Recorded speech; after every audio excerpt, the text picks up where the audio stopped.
Espero que estejam todos bem, né? Nós já nos vemos ontem e estamos aí para mais uma semana de atividades, né?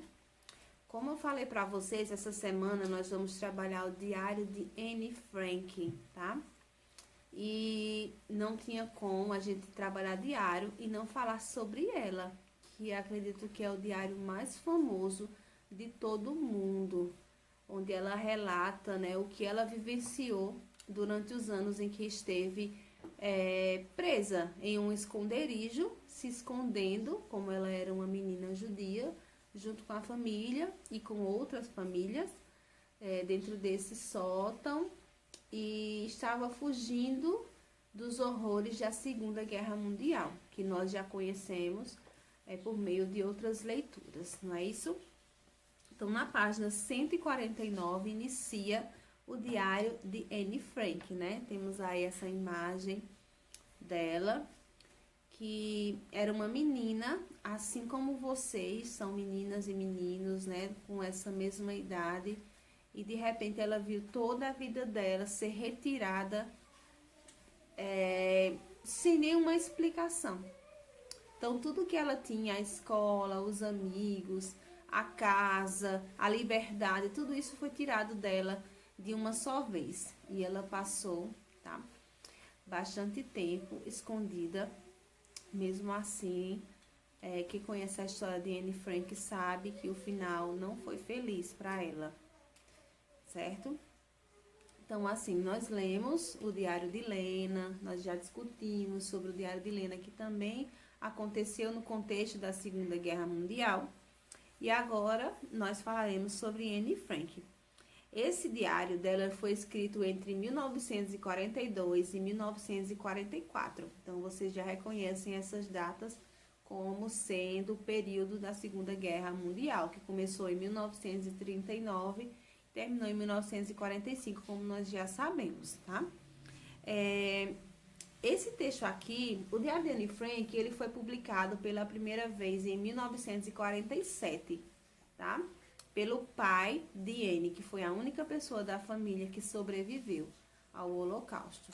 Então, quando eles foram capturados, né, pelos oficiais da Gestapo, os diários dela depois foi encontrado pela secretária jogado ao chão, tudo espalhado, e ela guardou.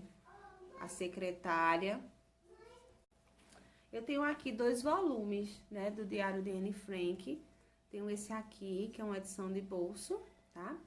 E tenho esse aqui, que ela já é mais uma edição comentada, tá?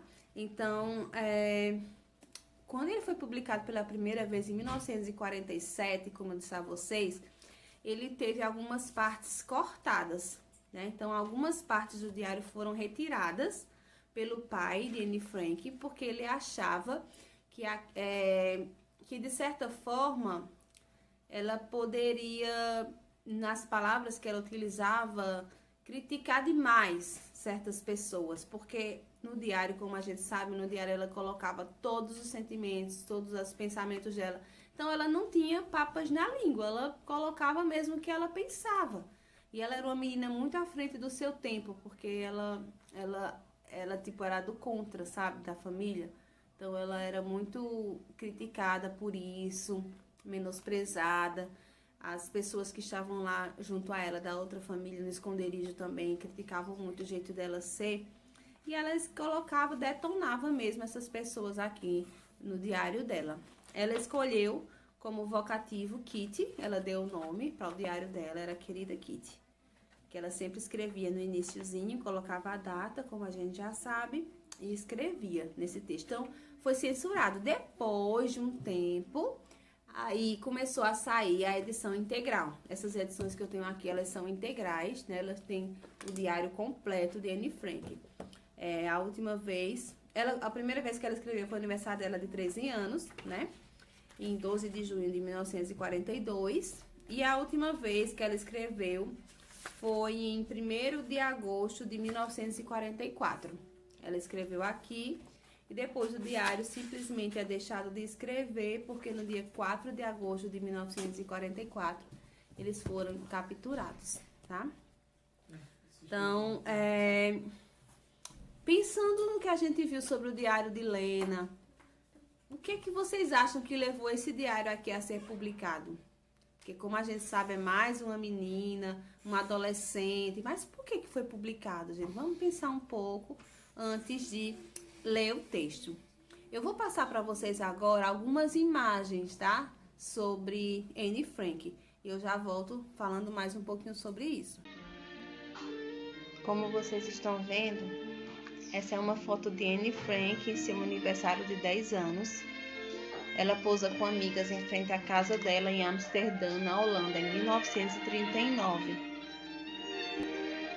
Aqui é a réplica do diário de Anne Frank, que está exposto no Museu Infantil de Indianápolis, nos Estados Unidos.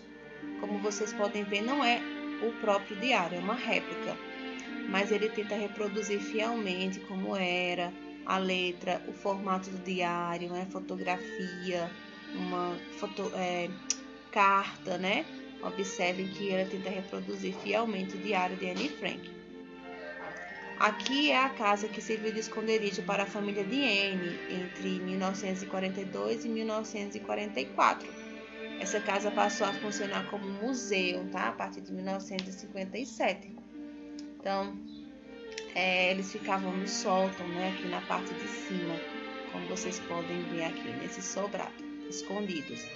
E a passagem para o esconderijo era no escritório do pai de Anne, de Otto Frank, porque embaixo ficava um escritório e aí eles subiam por essa passagem. Tá vendo? Aqui é uma estante de livros e aqui vocês podem ver a escadaria que já subia para o sótão. Essa é a casa onde Anne Frank viveu em Amsterdã, na Holanda, antes dela ter que se tornar uma fugitiva da guerra. E aqui é a estátua de Anne Frank em sua antiga casa em Amsterdã, na Holanda.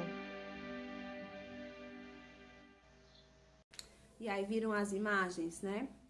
Bem interessantes. Ao longo do texto, né, de vocês, aqui que tem no livro, vocês vão ver, né, a imagem de Anne Frank aos 7 anos de idade, né, com esse sorriso dela.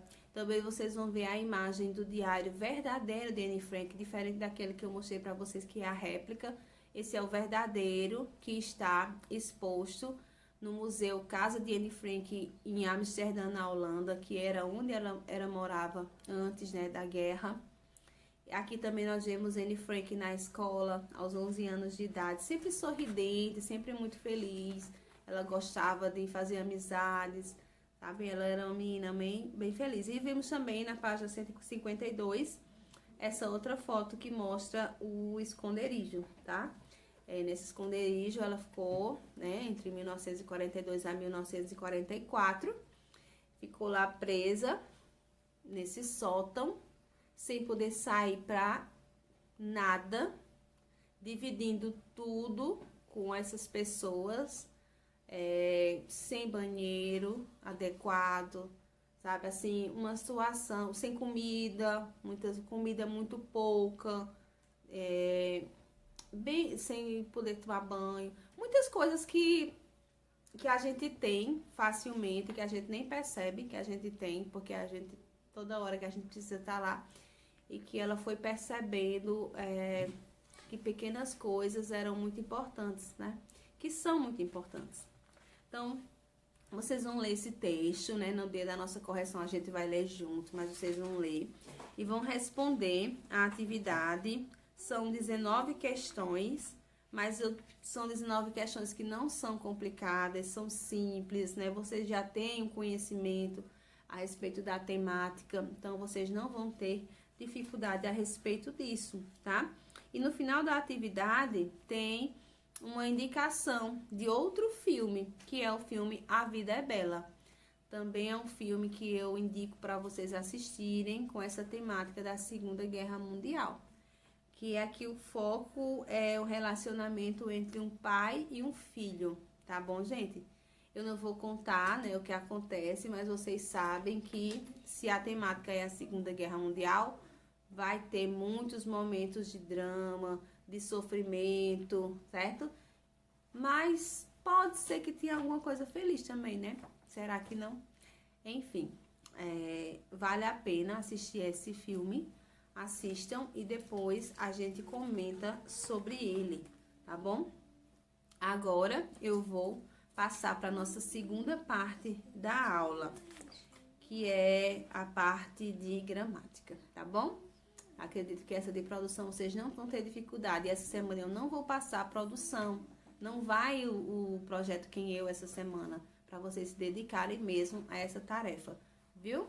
Então, a gente vai agora para a nossa segunda parte da aula. Bom, gente, então vamos para a nossa atividade de gramática, tá bom? Nós trabalharemos a partir da página 158, tá?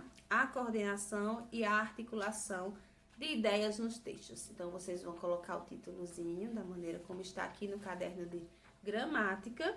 E eu vou fazer uma explicação geral, bem simples, porque, na verdade, isso aqui apenas é a conclusão do nosso assunto sobre o período composto por coordenação, tá? Então, assim, aquelas ideias que a gente já tem das orações coordenadas.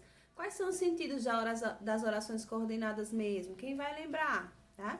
A gente tem a adição, não é isso? A gente tem a alternativa, a oposição ou contraste, a gente tem a explicação e a gente tem a conclusão. Então, dentro do texto, vai ser usado essas orações com sentido de coordenação, justamente para articular as ideias, para trazer esses sentidos ao longo do texto. Porque não adianta a gente estudar uma lista infinita de conjunções se a gente não souber usar num texto, a gente não souber ler um texto e compreender o que ele quer dizer utilizando aquelas conjunções.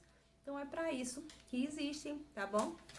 Então, na página 158 tem um texto chamado A Ilusão dos Números, tá bom? Vocês vão ler esse trecho, que é um trecho, na verdade, tá? É um texto que é um trecho do livro O Cidadão de Papel, e vocês vão tentar compreender como assim, que ilusão dos números é essa? Eu não vou antecipar porque eu quero que vocês tentem compreender. Mas qual é o foco dessa atividade aqui? É a gente compreender esses articuladores dentro do texto. Por exemplo, quando a gente vê que no texto está destacado mais, no entanto, o pois, o por isso, e tudo isso a gente sabe qual é o sentido de acordo com as orações coordenadas. Então, essas palavrinhas que a gente chama de operadores argumentativos, eles estão ali no texto, tanto para ligar uma parte do texto à outra, né? Como a conjunção ela não é usada para ligar orações, mas também para trazer um sentido para dentro dele, tá? Então, vocês vão ler, é uma tarefa muito interpretativa, então não tem por que eu passar horas aqui explicando, e focada no uso das conjunções, no sentido delas dentro do texto. Na página 160 tem a segunda atividade, que tem uma tirinha, tá bom, de Charlie Brown. E em seguida, você tem também um trechinho do Diário de Dan, que é um diário, também como a gente está estudando, só que é um diário ficcional, assim como é o Diário de um Banana, o Diário de Bridget Jones, né? Diários ficcionais. Não é como o Diário de Lena, nem como o Diário de Anne Frank, que são diários reais, tá bom? Então, tem esse trechinho. E também focando nessas expressões e o sentido que elas expressam ali dentro do texto, tá bom? Então, vocês vão, da mesma forma, responder essa atividade que termina na página 161, tá bom? Então, não tem o porquê me demorar nessa explicação, porque é basicamente isso, é interpretação de acordo com as conjunções e as orações coordenadas, certo? É uma forma de exercitar esse conteúdo que a gente já vem trabalhando. Então, respondam essas duas atividades, viu? A primeira tem 2 questões só e a segunda tem 7 questões. São 2 atividades. Você coloca o primeiro título, tá? E quando terminar a primeira atividade, coloca atividades e faz a segunda atividade para diferenciar, tá bom? A gente se encontra nas nossas aulas online novamente, né, durante a semana. E qualquer dúvida, vocês entrem em contato. Finalizando a atividade, já podem mandar para mim. De qualquer forma, a gente vai utilizá-las, tá bom? Antes da nossa avaliação na semana que vem. Então, tchau, até a próxima. próxima aula.